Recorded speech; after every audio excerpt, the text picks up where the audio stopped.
early 2003, they said, hey, we're sending you to fucking Kuwait, and you guys are going to stage out of the Kuwaiti naval base in case Iraq kicks off, which we expect it to, and so at that point, we didn't have any of our desert anything. Like, we had to have all, shits shipped over, and we're painting guns and robbing Peter to pay Paul, trying to get desert stuff together, and went over to Kuwait, and we staged out of there for about 6 weeks.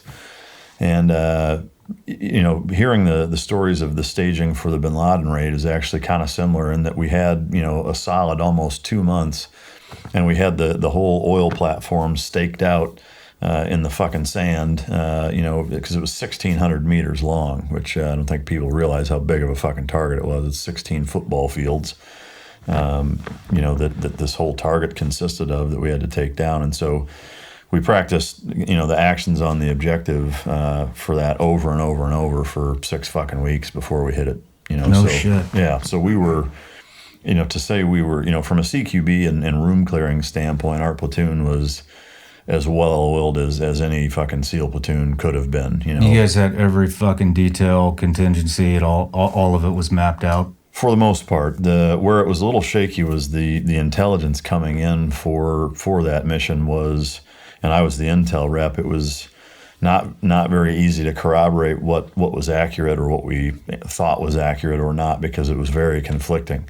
Some reports said, there's a handful of people on board, and there's basically there's no intelligence that indicates that there's going to be any resistance on one end of the spectrum. On the other end of the spectrum, there's over 100 people on board. It's rigged with explosives. They're going to clack it off the second you guys fucking step on, and every fucking thing in between. So there was a lot of conflicting intelligence.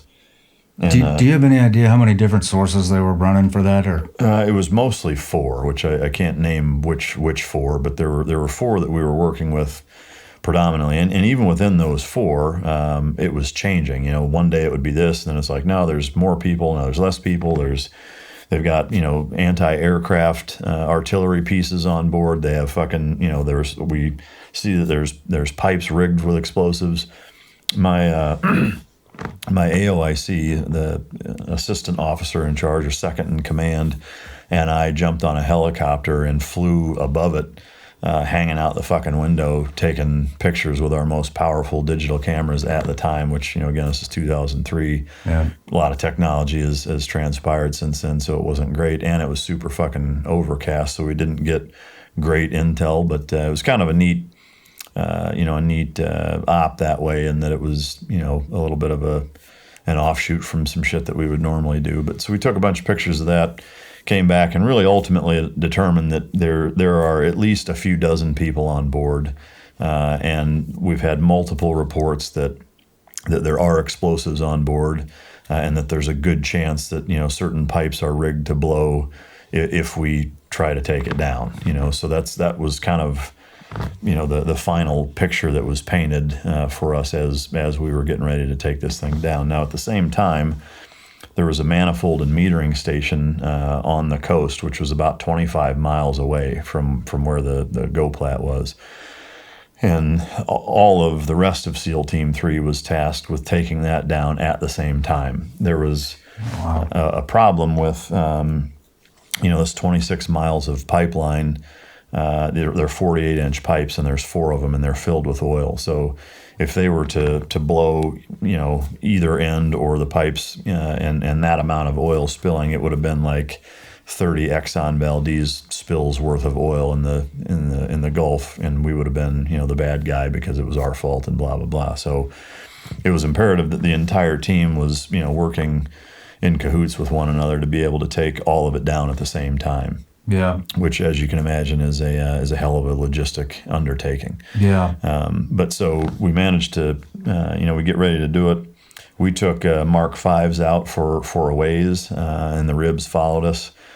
So we were hanging out in the Mark 5s, just kind of relaxing. And then once we got about, 3 or 4 miles out maybe, we jumped in the ribs and got all of our shit on and got ready to go. I mean, we were basically stacked on the ribs, fucking rock, ready to go, and haul ass up there. And we had practiced diving, we had practiced fast roping. ultimately we ended up just taking a boat and fucking hauling ass up, jumping off the boat and just taking it down in kind of a swarm type of fashion. Climbing up? Yeah. I mean, basically just jumping off the boat onto the lowest platform. Okay. You know, and then taking it down bottom to top. Now, at one end, there was a berthing section, and the rest of that 1,600 meters, there were little stations every, you know, couple hundred yards, you know, where there was, you know, a little office or, you know, kind of a building that, you know, was an observation deck or something like that for the ships pulling up or whatever. But the majority of the concentration of people and things that we were worried about were at the berthing at one end. So we jump on board. Real quick, let me interrupt you.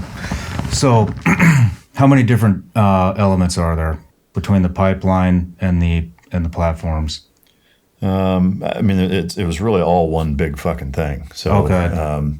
You know, it was like, I mean, it was almost it kind of looked like a long tanker in and of itself, but it could accommodate up to 4 oil tankers, 2 on each side at the same time, and load them with oil. And the reason why there was significance, strategic significance, is that it was that, what was it?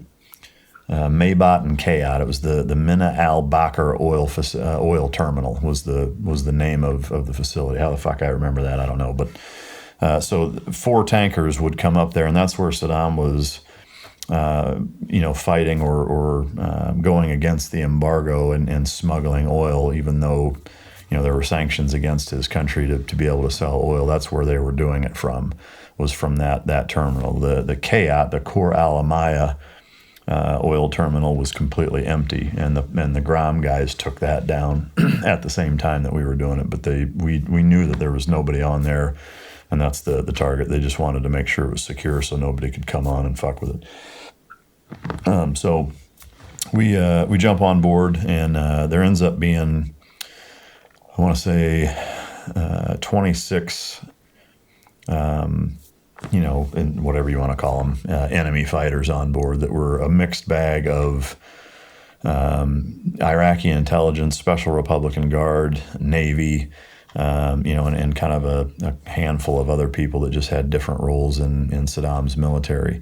There was a couple of Navy divers, and there were a significant amount of explosives on board, and they through interrogations afterward actually revealed to the interrogators that they were instructed to you know, put the explosives all over the pipes and put them in certain places and blow it when we came on board. But so they were expecting you guys. Yeah. Do you think it's because of the helo op for pulling surveillance? No, Do you think that tipped them off? I think it was 2 reasons. Is that, you know, the helo op, we were at like, I mean, we were stupid high. We were, you know, almost O2 levels or close. I mean, we were thousands of feet above, and I don't think that tipped them off. We took it down in the first Gulf War, and from a strategic standpoint, you know, it was kind of a no-brainer that they knew it would, because that was the only operational oil terminal that Iraq had at the time in the Gulf that they could load tankers with oil. So it was kind of, they knew we would come secure it. It was Saddam's goal, again, learning well after the fact, that like we anticipated, that it was his goal to blow that and frame us or pin it on us for, you know, having a huge ecological disaster, you know, because we fucked with it. Just like they did with the Kuwaiti oil rigs in the first Gulf War, of setting them on fire. They wanted to accomplish that same thing. So it was a pretty high value strategic target for sure. And but we managed to get on board without most of them knowing anyway. Is that you know, most of them were asleep. And so, you know, we didn't really have any resistance in terms of them firing or putting up a huge fight. There were some of them that were hiding or that were, you know, locked in different rooms, and we went through and breached all the fucking doors, shotguns with no ear pro. And you were the breacher. I was one of them, yeah. Shane and I were the 2 shotgun breachers. So we breached a fuck ton of doors, caught guys in rooms, you know, and a lot of them had guns and whatever. We were very fortunate, and you know, we were able to capture, you know, 26 prisoners, and you know, not have any casualties on our end whatsoever. So holy shit, 27 fucking prisoners. Yeah. Did you say you rolled up in a rib? We did, yeah. Okay. Two of them. So rib is kind of like, those of you that don't know, it's looks kind of like a Zodiac, which is a rubber boat, but it has a metal bottom, and a lot of times they have a canopy over it's a center console. Yeah. But and then I'm just curious. It's kind of a weird question, but what were you guys wearing? Were you wetsuits or? No, it was all flight suits and MP5s. I mean, shit, that's like fucking old school recruiting man. video. Holy shit! Yeah, MP5s. Were you guys running optics? Just what was it? It was the Trigicon reflex sights on pretty much everybody's rig. Yeah. Damn. Yep, and again, that platform there was appropriate because it was mostly metal. Everything. I mean, fucking everything was made out of metal, close quarters. So MP5s. Even looking back on it, I would use those again. I mean, what we were wearing, I think, was the right call for it. We did have body armor and helmets on, but yeah, classic visit board search and seizure, type of kit and setup. Nighttime? Say that again. Was it at nighttime? Yeah, it was. It was probably around midnight, 1 o'clock, somewhere in there. And it took us about 4.5 hours to secure the whole fucking thing. Obviously, most of that time was down at the berthing area dealing with all the people. I mean, we hog-tied them and put fucking sandbags over their heads and corralled them all into one area. I mean, some guys were crying. Some of them literally shit themselves and pissed themselves. Some of them were in a man pile to begin with, all fucking all over each other and like, what the fuck? But it was a filthy fucking berthing area, as you can imagine, out that far with no real resupply other than kind of the bare necessities. So, but ultimately we were able to get on there before they could do anything. They didn't blow anything up, and we managed to capture all of them. So how many operators were there? There was I think 31 or 2 of us. We had an SDV platoon with us also, so it was two SEAL platoons. Did they roll in the with the sub, or were they on the ribs? So they did an op on or with an SDV that prior to that, from an intelligence gathering standpoint, to try to fill in some of the gaps also. And really weren't able to provide much more intel than we already had. They weren't able to confirm, any of the suspicions of, pipes laden with explosives or anything, because ultimately there wasn't. They had the explosives on board, but they weren't rigged the way that they would have needed to have been to actually blow everything up when we stepped on. So they got fucking lazy, huh? Well, there was one guy that made a comment in post interrogations that said, they told us to do that, but we all kind of looked around and realized, like, well, what the fuck are we supposed to do then? We're 25 miles off the coast with no boats, and you want us to blow this up? Like, well, that's going to fuck us up too. So I think that's probably most of why they didn't do it is they didn't want to turn into fucking suicide bombers, Wow. They'd have blown themselves up. But I've never heard that before. Everybody's always seems to be pretty willing to volunteer for that. Yeah, again, I think when you're talking regular Iraqi military, even the Special Republican Guard guys, it's more mafia style than it is hardline Islamic terrorist. So in dealing with the actual Iraqi military, most of those guys have no interest in dying. So or are scared of it at least enough to not do something like that. But yeah. Were the prisoners pretty compliant, or? Yeah, they were scared shitless. Yeah. They didn't really fight at all. I mean, some of them a little bit of scuffle here and there, but you didn't get the impression that they wanted to fight. That's for sure. Were you guys on running nods then? You were white light?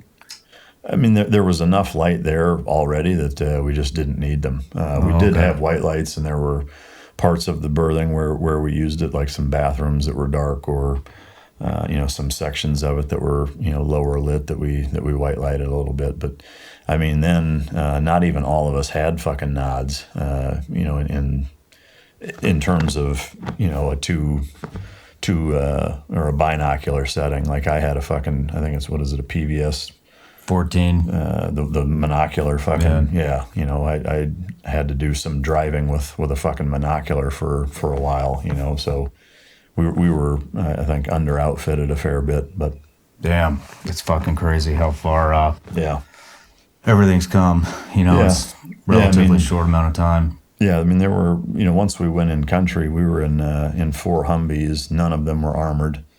2 of them didn't even have fucking doors on them, you know. So the 2 that did, they were those just thin skin, like vinyl doors that we hung body armor on the fucking doors to give us something extra. Like we'd throw our body armor on the fucking, you know, out the window and over the door to give you some kind of fucking protection on the doors. But damn, dude.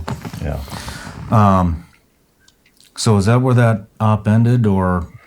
Yeah, so we finished that, and then there was a kind of a turnover team. There was, you know, interrogators, and I think a Marine fast group came on to basically, you know, hold it for however long until they brought, you know, I don't know, contractors to operate it or what. But yeah, we took it over, and when we finished, it was right at when the sun was coming up, and so our replacements showed up on a helo, and we jumped on back on the ribs, and then ultimately we loaded the ribs onto a fucking fast cat, like a big fast catamaran, and rode that back to K&B, Kuwaiti Naval Base. So we get back there, do the whole debrief thing, and then at that point, I mean, that's basically what started the war, right? I mean, that happened the night before the invasion. So, hey everybody, I'm Shawn Ryan. Click here to subscribe to the Shawn Ryan Show YouTube channel for the hottest and most compelling interviews that you will not see anywhere else. I've also made a playlist of all the previous SRS episodes, so they're easy to find. You can find that right here.